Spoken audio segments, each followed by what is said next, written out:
এই চরে যখন আমরা প্রথমবার আসি তখন একটু অবাকই হয়েছিলাম।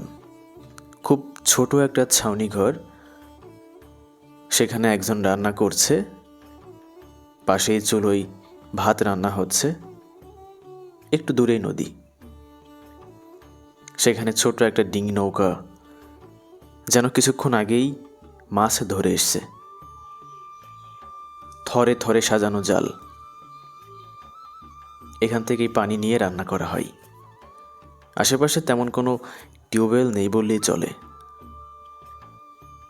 সকাল শুরু হয় এই জলে, রাত নামে এই জলেই। দূরে তাকালে দেখা যায় একজন ব্যক্তি মাছ ধরছে। আমাদের স্ক্রিনে যাকে দেখতে পাচ্ছেন সে আসলে খুব ছোট একটা বালক, গড়াই নদীর জলে খেলা করছে।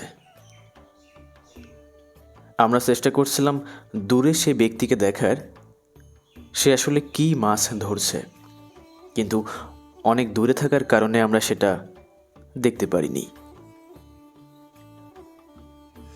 মনে পড়ে যায় রবীন্দ্রনাথ ঠাকুরের সেই নৌকা কবিতার কথা।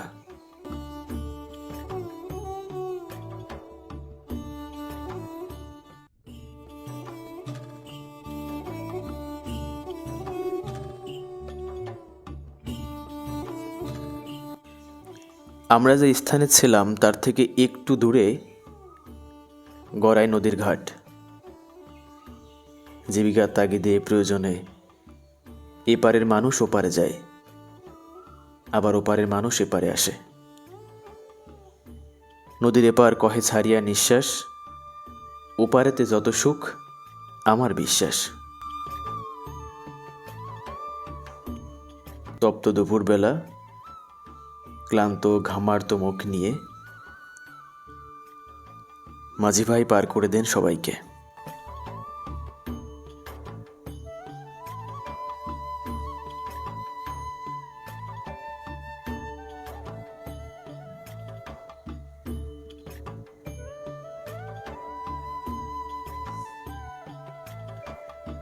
আমরা দেখছিলাম জলের জীবন, বালির জীবন। বালির সাথে জলের এক অদ্ভুত সম্পর্ক, যেন একে অপরের সাথে জড়িত। আমরা গল্প করছিলাম, যারা মূলত মাছ ধরে এবং সেই মাছ বাজারে বিক্রি করে। আমরা শুনছিলাম এই জালে মূলত কি কি মাছ ধরা পড়ে, এখানে কতজন বাস করে। তারা বলছিল ছোট এই ছাউনি ঘরে 11 জনের সংসার, যেখানে সীমিত সুযোগ, ছোট জায়গা, তবুও যেন এখানেই তাদের সমস্ত সুখ, বহমান জীবন। তাদের নিজেদের রান্না নিজেরাই করে, নিজেই নিজেদের যত্ন নেয়, সারিয়ে তুলতে হয় সমস্ত অসুখকে। এখানে একজন অন্যজনের প্রত্যেকটা বিষয়ের খোঁজ রাখে। যারা সকালে মাছ ধরতে যায়, অন্যরা তাদের জন্য রান্না করে। আবার যারা বিকালে মাছ ধরতে যায়, যারা সকালে মাছ ধরতে গিয়েছিল তারা আবার বিকালের জন্য রান্না করে। এখানে একজন অন্যজনের উপর নির্ভরশীল। এভাবে চলছিল তাদের জীবন, নদীর তীরে বহমান জীবন। দিন কিংবা রাত থেমে থাকে না তাদের জীবন, থেমে থাকে না তাদের জীবন যুদ্ধ। যেন প্রতিটা মুহূর্তে তারা লড়াই করে টিকে থাকে। রাত নামলে শুরু হয় তাদের আরেক যুদ্ধ। নদীতে জাল ফেলে তারা খোঁজ করে জীবিকার আলো। জলের জীবন, নদীর জীবন।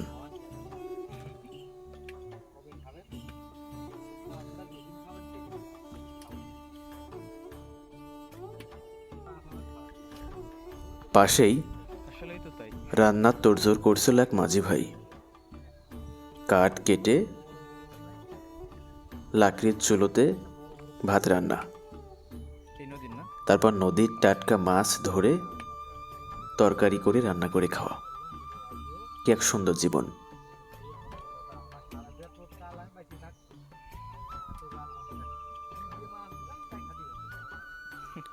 এখানে একজন অন্যজনের উপর নির্ভরশীল। বলছিলাম, নিজেদের রান্না নিজেরাই করে, একজন অন্যজনের সাথে সম্পৃক্ত। জেলের জীবন, জলের জীবন। দর্শক, এবারের এই পর্ব আপনাদের কেমন লাগলো কমেন্ট করে জানিয়ে দিন। যদি আপনাদের ভালো লাগে তাহলে আমরা এই ধারা অব্যাহত রাখব এবং চেষ্টা করব বিভিন্ন শ্রেণী পেশার মানুষের জীবন জীবিকা নিয়ে আপনাদের সামনে তুলে ধরার। আপনাদের সুন্দর পরামর্শ আমাদের একান্ত কাম্য। আশা করি সুন্দর পরামর্শ দিয়ে আমাদের সঙ্গেই থাকবেন।